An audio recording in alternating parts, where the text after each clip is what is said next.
तो मैथ से शुरू करेंगे हम लोग। जैसा कि मैथ्स का मतलब ही होता है कि नंबर्स के गेम होते हैं, नंबर्स में डीलिंग होती है, नंबर्स की कैलकुलेशन होती है। तो सबसे पहले जानते हैं कि नंबर कितने टाइप के होते हैं, क्योंकि ये भी इससे जुड़े हुए प्रश्न भी आते हैं।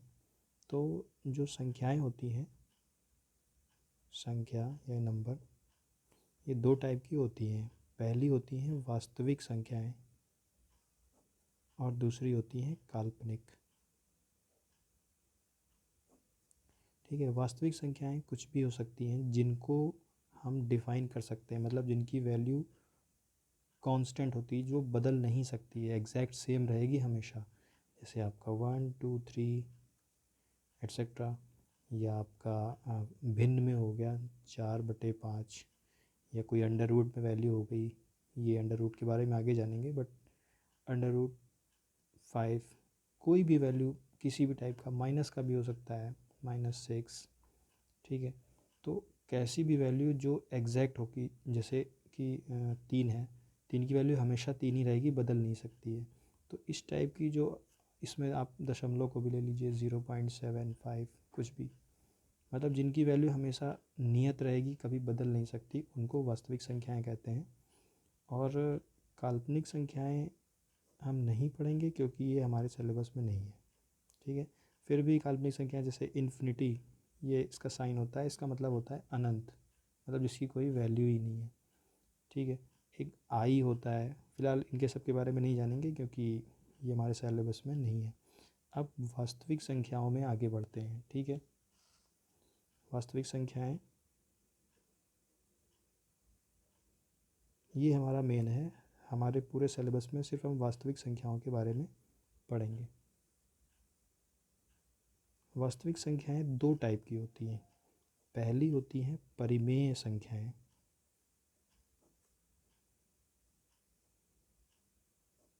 और दूसरी होती हैं अपरिमेय संख्याएं।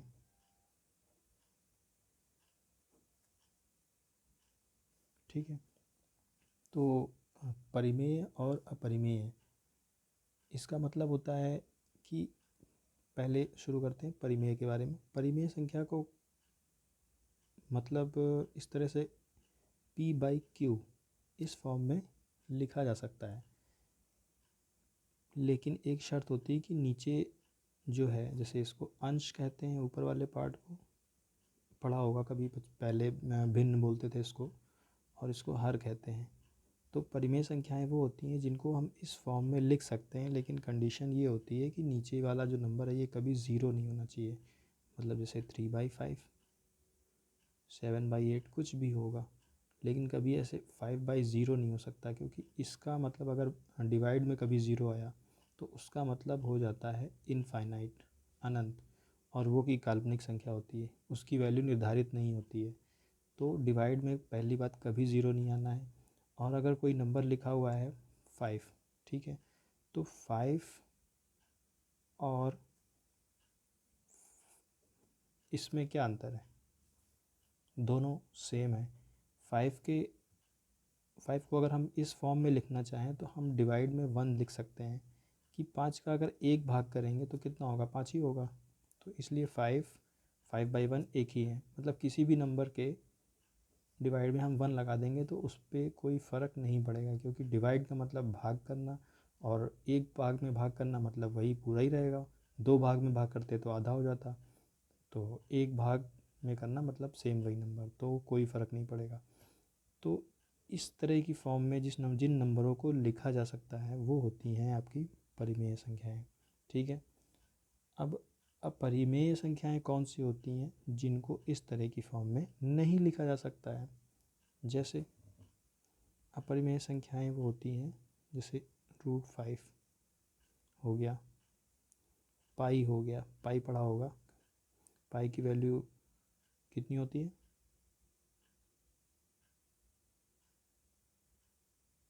पाई की वैल्यू 3.16 होती है, शायद 3.16, और कभी कभी इसको 22/7 भी लिखते हैं।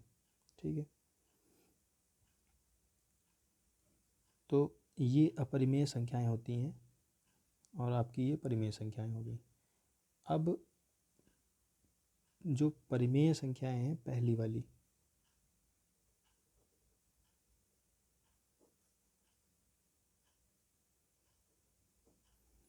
ये 3 टाइप की होती हैं। पहली वाली ये बेसिकली बस एक बेसिक है, क्योंकि ये आगे जो क्वेश्चंस वगैरह आएंगे उनमें यूज़ हो सकता है या कभी डायरेक्ट भी पूछा जा सकता है। हालांकि क्वेश्चंस के हिसाब से यूज़ इनका जैसा भी होगा वो आगे पता चल जाएगा। तो परिमेय संख्याएं, लेकिन कभी कभी क्वेश्चंस आते हैं ना, तो उसमें नंबर्स के बारे में दिया होगा कि ये परिमेय संख्या है, तो अगर ये चीज़ क्लियर नहीं होगी तो फिर हम आगे नहीं बढ़ सकते, इसलिए बेसिक से चलेंगे। तो परिमेय संख्याएं जो होती हैं हमारी, सॉरी ये वाली, ये परिमेय संख्याएं हमारी 3 टाइप की होती हैं। पहली, इसको बोलते हैं प्राकृतिक संख्याएं। दूसरी, पूर्ण संख्या। और तीसरी, पूर्णांक संख्या। ठीक है, तो मेनली हम लोग की मोस्टली डीलिंग होगी इन्हीं सब नंबरों से। प्राकृतिक संख्या, संख्याओं में वास्तविक वास्तविक संख्याएं 2 टाइप की हुई, वास्तविक और काल्पनिक। इसमें से हमें काल्पनिक नहीं पढ़नी है। वास्तविक संख्याएं 2 टाइप की हुई, परिमेय और अपरिमेय। तो मोस्टली डीलिंग हमारी परिमेय संख्याओं से ही होगी। अब परिमेय संख्याएं 3 टाइप की होती हैं। प्राकृतिक संख्याएं मतलब जो नेचुरल हैं, जिन जिसे हमें काउंट करने के लिए कहा गया। तो कैसे काउंट करते हैं? 1 2 3 4, 0 से तो शुरू नहीं करते हैं, शुरू 1 से ही करते हैं। तो 1 2 3 4 ऐसे करके ये आगे जितने भी होते जाते हैं, ये प्राकृतिक संख्याएं होते हैं। कभी कभी कोई क्वेश्चन बाई चांस आ सकता है, क्या 0 एक प्राकृतिक संख्या है? 0, तो आंसर होगा हमारा नहीं, क्योंकि हम किसी चीज़ को जब गिनना शुरू करते हैं तो 1 से शुरू करते हैं, 0 से नहीं। अब सेकंड आपका आया पूर्ण संख्याएं। ठीक है, पूर्ण संख्याएं कौन सी होती हैं?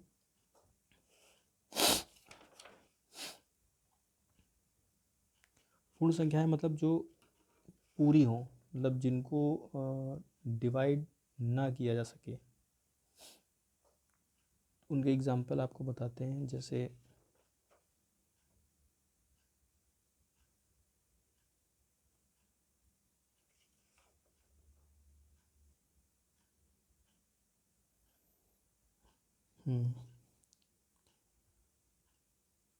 पूर्ण संख्याएं आपकी पूरी पूरी संख्याएं, जो सारी टाइप की संख्याएं होती हैं। मतलब उसमें प्राकृतिक, सीधी सीधी बात, डिफरेंस केवल 0 का आता है। ठीक है, अगर 0 भी है, 1 2 3 जो भी है, पूरी पूरी कंप्लीट संख्याएं होनी चाहिए। पूरी पूरी का मतलब ये डिवाइड नहीं होना चाहिए, फ्रैक्शन नहीं होना चाहिए। जैसे 2.5, ये पूर्ण संख्या नहीं है, कंप्लीट नहीं है, क्योंकि ये ना तो 2 है ना तो 3 है, दोनों के बीच में है 2.5, ढाई। ठीक है, तो कुल मिला के प्राकृतिक संख्याएं मतलब जैसे नेचुरली अब शुरू होती हैं 1 2 3 4 5। पूर्ण संख्याओं में 0 भी आ जाता है। पूर्ण का मतलब होल नंबर, कि जितने भी टाइप के नंबर होते हैं, तो नंबर तो 0 से लेकर 9 तक होते हैं, बाकी सारे उन्हीं से बने होते हैं। तो पूर्ण संख्याओं और प्राकृतिक संख्याओं में सिर्फ 0 का डिफरेंस होता है, बाकी सेम ही होती हैं। तो यह ये आगे तक की सारी संख्याएं पूर्ण संख्याएं मानी जाती हैं। अब जो तीसरी है पूर्णांक संख्याएं। पूर्णांक क्या बोलते हैं इसको? इंग्लिश में बोलते हैं इंटीजर। ठीक है, तो अब इंटीजर 2 टाइप के होते हैं, एक माइनस में और एक प्लस में। तो सेम यही जो संख्याएं हैं हमारी ऊपर, अगर इनको हम प्लस में ले लें, जैसे ये -1 -2, ठीक है, या +4 5। एक चीज़ और, अगर 5 लिखा है या +5 लिखा है तो इन दोनों में कोई अंतर नहीं है। अगर कुछ नहीं होता है तो हमेशा प्लस ही माना जाता है, और अगर ये -5 लिखा है तो माइनस में ही रहेगा, लेकिन अगर कुछ नहीं होता है तो उसको प्लस मान सकते हैं। तो पूर्णांक संख्याएं वो होती हैं, उनको माइनस में भी हो सकती हैं। अब ये माइनस क्या होता है? देखिए, नंबर स्केल होती है ये एक, यहाँ पे 0 होता है, ये 0 शुरुआत है। अब अगर हम इस साइड में बढ़ते हैं तो 0 1 2 3 4 5 ऐसे बढ़ते हैं, तो ये नंबर बढ़ते जाते हैं। सेम इसी क्रम में अगर हम इस तरफ को जाते हैं तो नंबर घटते जाते हैं। ये हो गया -1, -2, -3, -4, इधर को बढ़ते जाते हैं। अब यहाँ पर एक क्वेश्चन इससे भी कभी कभी आ सकता है, ये ध्यान देने वाली चीज़ है कि नंबर लाइन पर जैसे जैसे हम इस तरफ से उस तरफ को जाते हैं तो नंबर की वैल्यू बढ़ती जाती है। जैसे हम 1 से 2 पे आए तो 2 बड़ा है 1 से, उसी तरह से यहाँ पर देखिए इस तरफ से यहाँ पे ये आए तो -2 ऐसे सुनने में आया। अगर बाई चांस पूछा गया कि -3 बड़ा है कि -2, तो अगर आपको नहीं पता है तो -3 भी कुछ कोई लोग बोल सकते हैं, हो सकता है आपको क्लियर हो, बट ऐसे ही रिवाइज हो जाएगा। तो अगर नंबर माइनस में है तो जो वैल्यू जितनी ज़्यादा छोटी होगी वो उतनी ज़्यादा बड़ी होगी। नहीं मतलब समझे कि जैसे हम इस डायरेक्शन में जा रहे हैं तो जो पहले पड़ेगा वो बड़ा छोटा होगा, जैसे जैसे हम उधर बढ़ते जाएंगे तो बड़ा होगा। तो अब -3 पहले पड़ा, -2 बाद में पड़ा, तो सुनने में तो 3 बड़ा लगता है, लेकिन अगर ये माइनस में है तो 2 बड़ा है, -2 से -1 बड़ा है और -1 से 0 बड़ा है। तो सिंपल सा कहने का मतलब अगर प्लस के नंबर में कंपैरिजन होता है तो वो तो सभी जानते हैं कि 75 बड़ा है या 76, तो 76 बड़ा है। लेकिन अगर वही नंबर माइनस के हैं कि 72 बड़ा है, सॉरी कि 70 माइनस का 74 बड़ा है या माइनस का 84, इन दोनों में से कौन बड़ा है, ठीक है। तो ऐसे सुनने में तो लग रहा है 84 बड़ा है, लेकिन अगर ये माइनस के हैं तो जस्ट अपोजिट, -74 बड़ा है और -84 छोटा है। क्योंकि जब हम इधर से चलेंगे तो हमें पहले -74 मिलेगा, बाद में 84 मिलेगा, और जैसे जैसे हम इधर इधर जाएंगे तो वैल्यू छोटी होती जाती है। तो पहले -74 आपका मिलेगा, ठीक है, तो उसके बाद जाके 84 मिलेगा, तो 84 छोटा हुआ।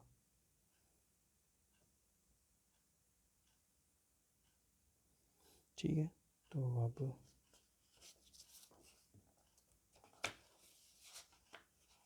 आगे कुछ और टाइप की संख्याएं जो होती हैं उनके बारे में भी जान लेते हैं। थोड़ा सा बोरिंग हो सकता है क्योंकि पहला है क्लास। अब पहली है सम संख्या। पता है सम संख्याएं वो होती हैं जो 2 से पूरी तरीके से डिवाइड हो जाती हैं, ठीक है। अब सम संख्याएं होती हैं 0, 2, 4, 6, 8, ऐसे करके आगे, मतलब जो जोड़े में होती हैं, पेयर में 2, 4, 6, 8, जो 2 से पूरी पूरी डिवाइड हो जाएं या 2 के टेबल में आपको मिल जाएं। सेम ऐसे विषम संख्याएं, जस्ट इनके अलावा जितनी संख्याएं बची वो विषम हो गई। 1, 3, 5, 7, 9, 11 ऐसे बढ़ती जाती हैं।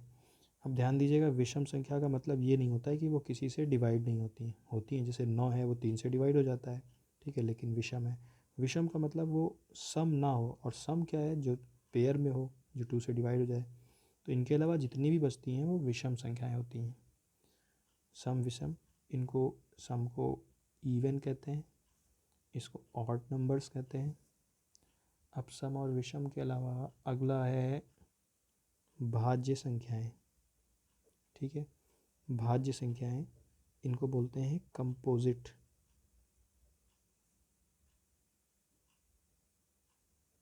भाज्य संख्याएं कौन सी होती हैं, जैसा कि नाम से ही पता चल रहा है कि जो संख्याएं किसी दूसरी संख्या से भाग हो जाएं।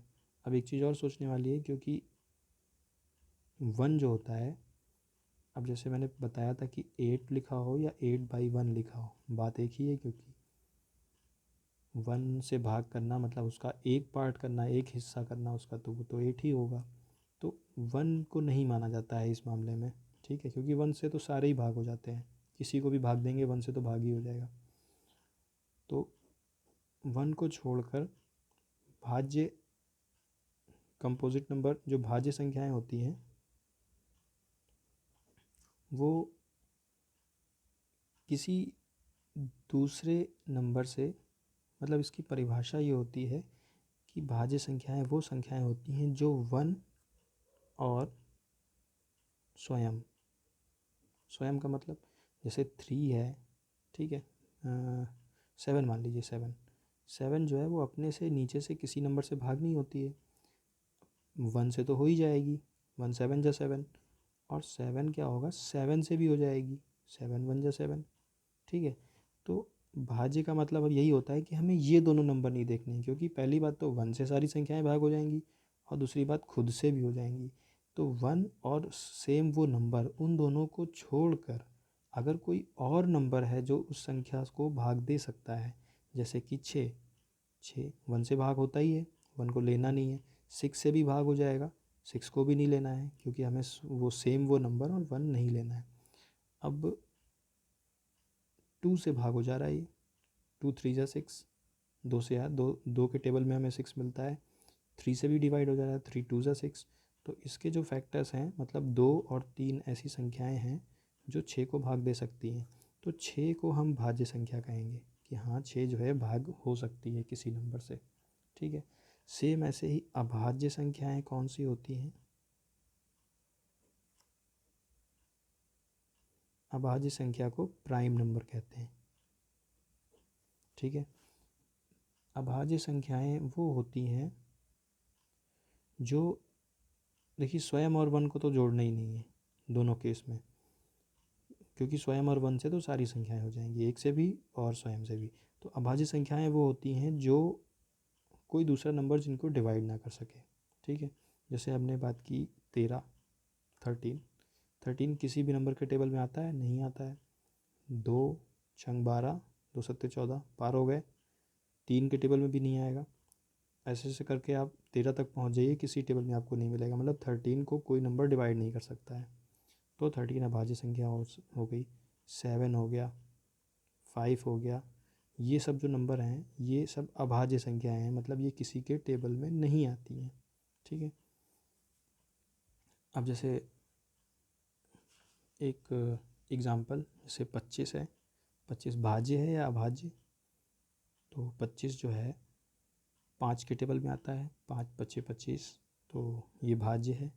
23 किसी के टेबल में नहीं आता है, तो 23 अभाज्य संख्या है, ठीक है। तो सम, विषम, भाज्य, अभाज्य, ये संख्याएं हो गई, ठीक है। अब इनमें अगर किसी में भी कोई डाउट हो तो बताइएगा। इसके अलावा आगे क्या पढ़ते हैं, देखते हैं।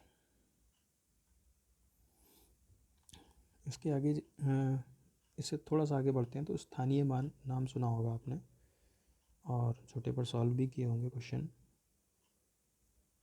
जैसे कोई नंबर लिखा हुआ है 7528, ठीक है। इसको हम पढ़ेंगे कैसे, 7528। अब 28 में क्या होता है, 20 और 8, ठीक है। तो इसको इकाई, ये आपका दहाई, ये आपका सैकड़ा, और ये हज़ार, ठीक है। इसके आगे भी 1000, 10,000, लाख, 10 लाख, ऐसे बढ़ते जाते हैं। तो फाइनली स्थानीय मान होता क्या है कि मतलब जिस प्लेस पर वो नंबर है उस प्लेस की क्या वैल्यू है। अब जैसे हम इसको पढ़ेंगे तो 5 की वैल्यू अगर हमसे पूछी जा रही है, तो 7528 पढ़ रहे हैं ना, तो 5 की वैल्यू यहाँ 5 नहीं है, यहाँ 5 की वैल्यू 500 है। तो इसके पीछे लॉजिक ये होता है कि जैसे 5 है, तो अगर हमें उसकी स्थानीय मान बतानी है तो हम जिस प्लेस को पूछा जा रहा है उसके उस साइड, राइट साइड में जितने भी नंबर होंगे उन पे 0 लगा देंगे। जैसे 5 की वैल्यू यहाँ पर 500 के बराबर है। 2 की वैल्यू क्या है, 2 को बाहर निकालिए, 2, और उसके बाद एक नंबर था तो 0 लगा दिया। तो स्थानीय मान अगर पूछा जाता है तो उस प्लेस की वैल्यू क्या बन रही है उस अंक में, तो उसको बोलते हैं स्थानीय मान, ठीक है। 7 की वैल्यू क्या है, 7 लिखा और आगे 3 नंबर बच रहे थे तो 3 0 लगा दिया। तो 7 किसको शो कर रहा है, 7000 को शो कर रहा है। तो ये आपका स्थानीय मान होता है, ठीक है। तो एक बार फिर से रिवीजन कर लेते हैं और इसको छोटा सा ही रखते हैं वीडियो को।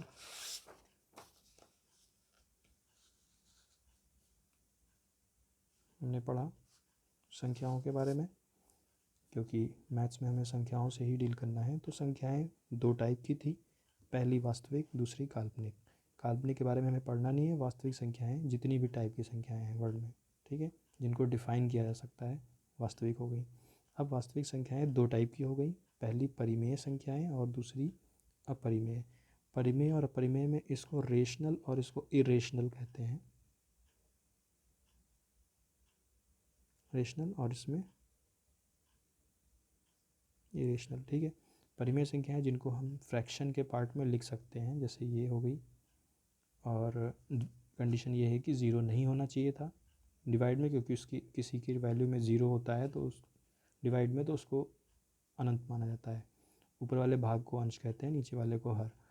और अगर किसी नंबर के हर में कुछ नहीं है तो वहाँ पर 1 लिख सकते हैं, उससे उसकी वैल्यू में चेंज नहीं होगा।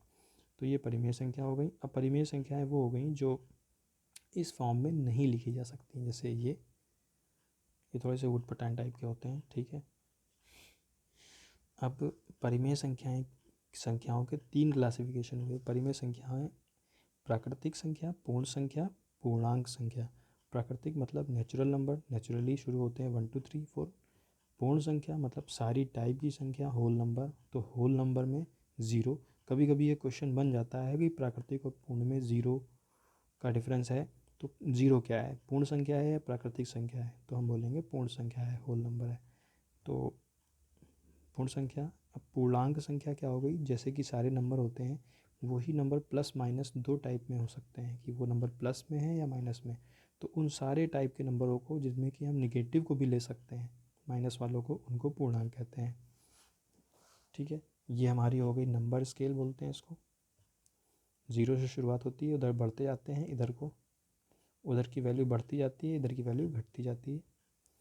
अब इसमें हमने सीखा कि जैसे ये तो पता ही है कि 2 3 बड़ा है, 4 बड़ा है, 4 से 5 बड़ा है, लेकिन इधर की साइड में हमें थोड़ा ध्यान देना है कि इधर कभी कभी कन्फ्यूज़न हो जाती है कि 4 बड़ा है या 3, तो 4 बड़ा है, लेकिन अगर वो माइनस में है तो 3 बड़ा है, -3 बड़ा है, 4 छोटा है, ठीक है।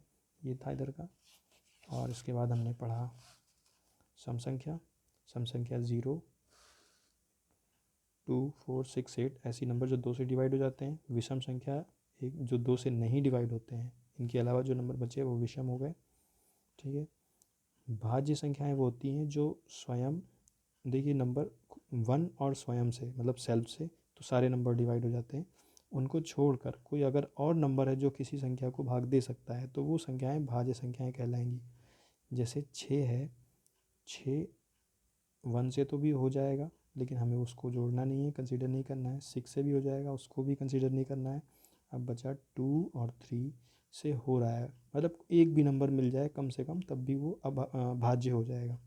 अभाज्य संख्याएं वो होती हैं जो किसी से भाग नहीं दी जा सकती, जिनके फैक्टर नहीं हो सकते पूरे पूरे। जैसे 13, 13 किसी से 13 को भाग नहीं दिया सकता। भाग मतलब भाग देने को तो दे सकते हैं, लेकिन पॉइंट में आएगी वैल्यू, तो मतलब पूरी वैल्यू आनी चाहिए।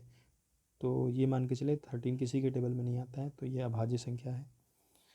अब बस ये, इसके बाद हम लोगों ने स्थानीय मान पढ़ा। स्थानीय मान में जो नंबर जिस प्लेस पे होता है उस वो किस वैल्यू को शो करता है। जैसे यहाँ 7528 था, तो ये 5 जो है वो 500 को दिखा रहा है, 500 के बराबर अपनी वैल्यू को बना रहा है, तो उसको 5 की वैल्यू 500 हो गई। तो इसका लॉजिक बस यही बनता है कि जो नंबर की स्थानीय मान पूछी जाती है तो उसके पीछे के जो राइट साइड में होते हैं उनको 0 मान लेते हैं, तो वो उसकी वैल्यू बन जाती है। जैसे 7 की 7000 हो गई, क्योंकि बाद में 3 थे तो 3 0 लगा दिए, ठीक है।